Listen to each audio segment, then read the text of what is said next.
염증과 유착이 이렇게 있는 부위에다가 이 약을 이렇게 뿌리면 됩니다.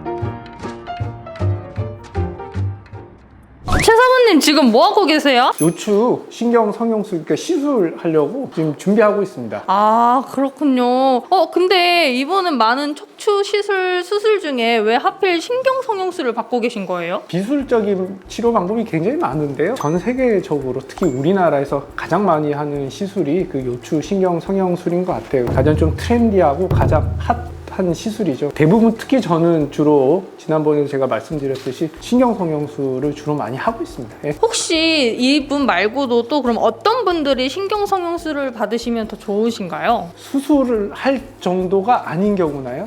또 수술을 할 수 없는 경우나 아니면 환자가 수술을 받기 싫은 경우 이제 세 가지가 주로 신경 성형술의 대상이 될 거라고 생각을 합니다. 뭐 교과서적으로요. 우리가 이제 디스크 환자인 경우에 실제로 수술적 치료가 필요한 경우가 한 5%? 많으면 10% 정도밖에 되지 않거든요. 100명 중에 네. 5명 정도는 사실은 수술이 필요가 없죠. 그러면 95명 정도는 수술하지 않고도 좋아진다는 거거든요. 바로 그 95명의 모든 환자들이 신경성형술에 해당된다고 볼 수가 있고요. 그 다음에 옛날에는 뭐 시술 받지 않고 뭐 한의원 가서 침 맞고 뭐 물리치료약 약 먹고 이래서 한 3개월에서 6개월, 1년 정도 굉장히 고생을 했었죠. 그리고 낫지 않아서 수술을 갔으면 요즘에는 신경 성형술을 하고 나면 대부분 빠르면 2, 3일 보통은 한 1, 2주 안에 증상이 대부분 좋아지죠. 그래서 마치 부산 갈 때 옛날에는 이제 걸어서 가면 한 3개월은 걸렸는데 요즘에 이제 고속 열차 타고 가면은 한 2시간 만에 가는 것처럼 굉장히 빨리 그리고 잘 낫게 되는 그런 의미에서 신경 성형술을 많이 하고 있습니다. 네. 아, 그렇군요. 그럼 신경 성형술은 어떻게 진행되나요? 신경 성형술은요, 일단 수술실에 들어와서 해야 되고요. 통상 한 2, 30분 정도 걸린다고 이렇게 얘기를 하거든요. 그래서 저는 5분에 10분 정도 사실 좀 걸리고요. 마취는 사실은 특별한 마취는 필요 없습니다. 근데 그냥 하면은 당연히 아프기 때문에 뭐 쉽게 설명하면 생으로 하면은 당연히 아프기 때문에 우리가 위내시경, 뭐 대장 내시경 할 때처럼 이 수면으로 좀 진행을 하게 되고요. 위하고 대장 내시경과 달리 엎드려서 하기 때문에요. 위 대장 내시경 하듯이 이렇게 자는 경우는 별로 없고요. 그다음에 엎드려서 하기 때문에 우리가 너무 많이 재우는 경우에는 이 산소 포화도가 떨어져서 조금 위험할 수 있습니다. TV에 보면 뭐 대장 내시경 하다가 갑자기 환자가 숨을 안 쉬어서 문제가 생겼다. 아니면은 시술하다가 숨을 안 쉬어서 문제가 생겼다. 그게 너무 많이 재워서 그런 거거든요. 이 진짜 겁이 많은 경우에는 좀 많이 재우지만 그렇지 않은 경우에는 뭐 시술 시간이 짧기 때문에 수면은 하되 반수면 정도 해서 약간 졸리게 만들고 그다음에 덜 아프게 한 상태에서 이렇게 시술을 진행을 하면 됩니다. 최 사모님, 근데 그 관이 꼬리뼈로 들어가면 엄청 아플 것 같은데 괜찮나요? 이 꼬리뼈 사이로 이 간을 집어넣는 거고요. 저희 마취과에서 많이 도와주시는데 보통 이제 꼬리뼈에 처음 들어갈 때 환자들이 좀 아파하죠. 마취를 좀 충분하게 하고 국소 마취를요, 꼬리뼈 부위에요. 우리가 일반적으로 병원에 가서 뭐 영양제 맞는다 주사 맞지 않습니까? 그 정도 통증 정도라고 보시면 되죠. 그래서 뭐 특별히 너무 뭐 아파하거나 대부분 그렇게 하는 경우는 그렇게 많지 않습니다. 그럼 겁먹지 않고 신경 성형술을 받을 수 있겠네요. 그럼 그쵸. 시술을 어떻게 하시는지 과정을 한번 보여주실 수 있으실까요? 아시겠지만 이게 지금 촬영이다 보니까 제가 마스크도 벗었고요. 우리가 이렇게 직접 시술하는 거나 수술 장면을 여과 없이 사실 보여주는 거는 유튜브 정책상 가능하지 않습니다. 그래서 어디까지 좀 연출 뭐 이런 거고요. 가장 좀 실사에 가깝게 좀 자세하게 제가 설명을 드릴 생각이에요. 일단은 이 수술방에 환자가 들어오게 되면요. 우리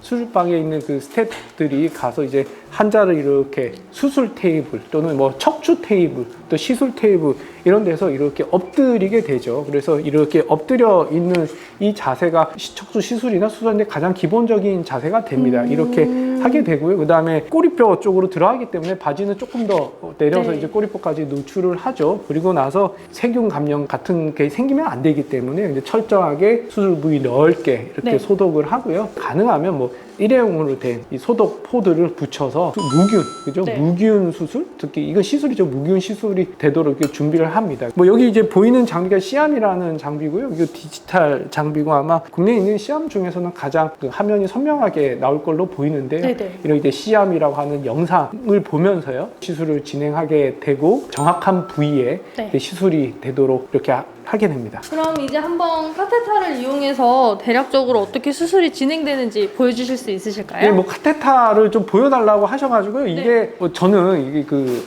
썼던 거를 쓰고 싶은데 뭐 그렇게 할 수는 없고 이게 네. 새 거를 우리 팀장님께서 네. 지금 뭐 주실 거예요. 네. 카테타가 이 소독이 된 거고요. 의사한테 건네주면 이제 사실은 이제 의사도 손을 다 닦고 네. 그다음에 이제 그 수술복으로 갈아입고 무균 상태에서 하게 되는 거고요. 보이는 게 카테타가 되죠. 이 신경 성형술이 사실 조금 비싼 편이죠. 그죠? 병원마다 조금 다른데 보통 한 200만 원에서 한 400만 원 선 왔다 갔다 네. 하게 되고요. 그다음에 시술이 왜 비싸냐고 하면 보이는 이 카테타가 한 번 쓰고 버리는 거예요. 네. 이제 한 번 쓰고 버리는 거기 때문에 이 카테타 가격이 비싸서 그 시술비가 사실은 비싸게 되는 거죠. 사실은 이제 한 번 까면은 이제 적어도 한 200만 원 이상이 이렇게 된다 이렇게 보시면 되죠. 이 구성은요 이 크게 세 가지로 나눠져 있는데 이 뭐 신경성형술, 뭐 경피적 경막외강 신경성형술 또는 꼬리뼈 신경성형술 그 개발하신 분이 이름이 이제 라츠라고 해서 네. 라츠 신경성형술 뭐 이런 식으로 우리가 이제 다양하게 부르고 있고요. 그다음에 영어로 뭐 퍼큐테니어스, 그 에피듀랄, 뉴로플라스티 이렇게 해서 첫 글자만 따서 PEN에서 펜 뭐 이런 식으로도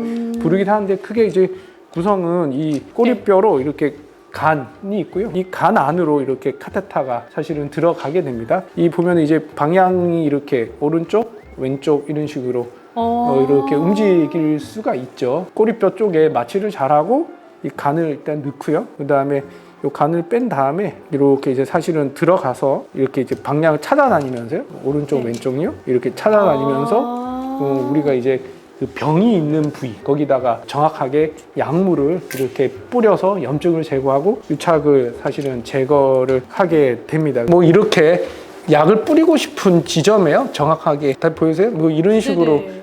들어가게 되죠. 그래서 약을 뿌리게 되고요. 그 다음에 약은 보통 이제 이쪽으로 해서 저희가 그 염증과 유착이 이렇게 있는 부위에다가 이 약을 이렇게 뿌리면 됩니다. 사실은 뭐 어려운 시술은 아니고요. 조금 뭐 웬만한 그 네. 척추 하시는 분들은 다 할 수 있는 시술인데요.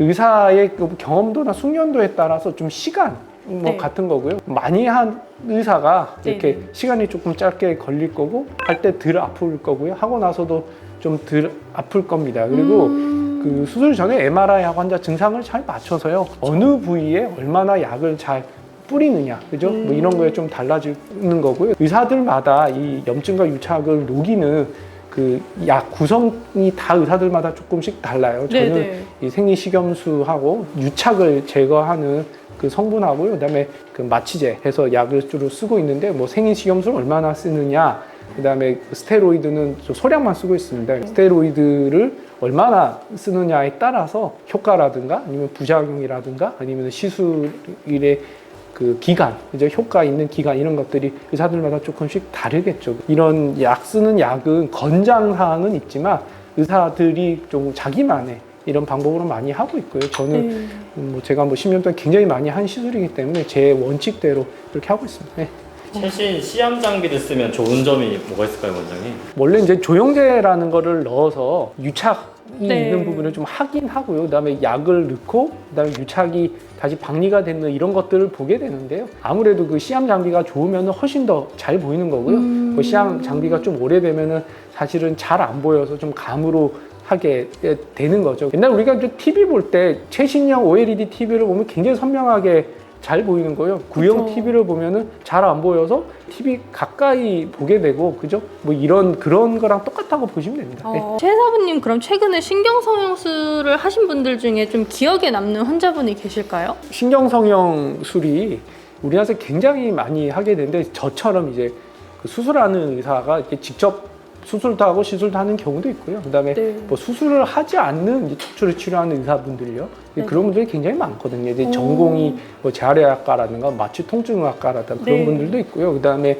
뭐 그 신경외과나 뭐 정형외과 전문의 중에서도 초보 수술하지 않고 시술만 이렇게 하시는 분들이 있죠. 저는 이제 수술도 많이 하고 시술도 많이 하게 되는데 이제 환자의 이 디스크가 너무 심하고 그다음에 마비도 있고 그래서 사실은 수술을 해야 되는데요. 환자분이 겁도 너무 많으시고 그다음에 이제 생계 때문에 당장 하루하루 사는 게 너무 힘들어서 수술해서 뭐 병원에 5일 정도도 입원해 수 있는 상황이 아니고요. 내과적으로 이렇게 뭐 심장도 안 좋고 폐도 안 좋으셔서 본인이 이제 빠득빠득 우겨갖고 그러면 일단 시술이라도 합시다 이렇게 얘기하고 환자분한테는 아마 시술해서 좋아지지 않으면 아마 수술을 하셔야 됩니다 이렇게 얘기했는데 사실 시술하고 증상도 없어지고 마비도 이렇게 다 좋아져서 아주 운이 좋게 수술하지 않는 이런 경우도 꽤 많이 있습니다. 이제 그런 경우를 보면 항상 기억에도 많이 남고요. 이 원칙이 항상 가능하면 항상 그 시술과 같은 비수적인 치료를 먼저 해보고 네. 그다음에 우리가 일정 기간 이제 그 나라에서 지침은 6주간 보라고 돼 있어요. 일정 기간을 조금 보고 증상이 좋아지는 본 다음에 사실은 수술하는 게 맞겠죠. 그런 걸 보면 야 이건 이제 당장 수술해야 될 것 같은 경우인데도 의외로 시술만 하고 좋아지는 게 꽤 많이 있죠. 그런 환자들 보면 이제 그 굉장히 인상에 남고 기억에도 남고 가능하면 좀 원칙을 좀 지키는 게 좋을 것 같다 이런 생각을 많이 하고 있습니다.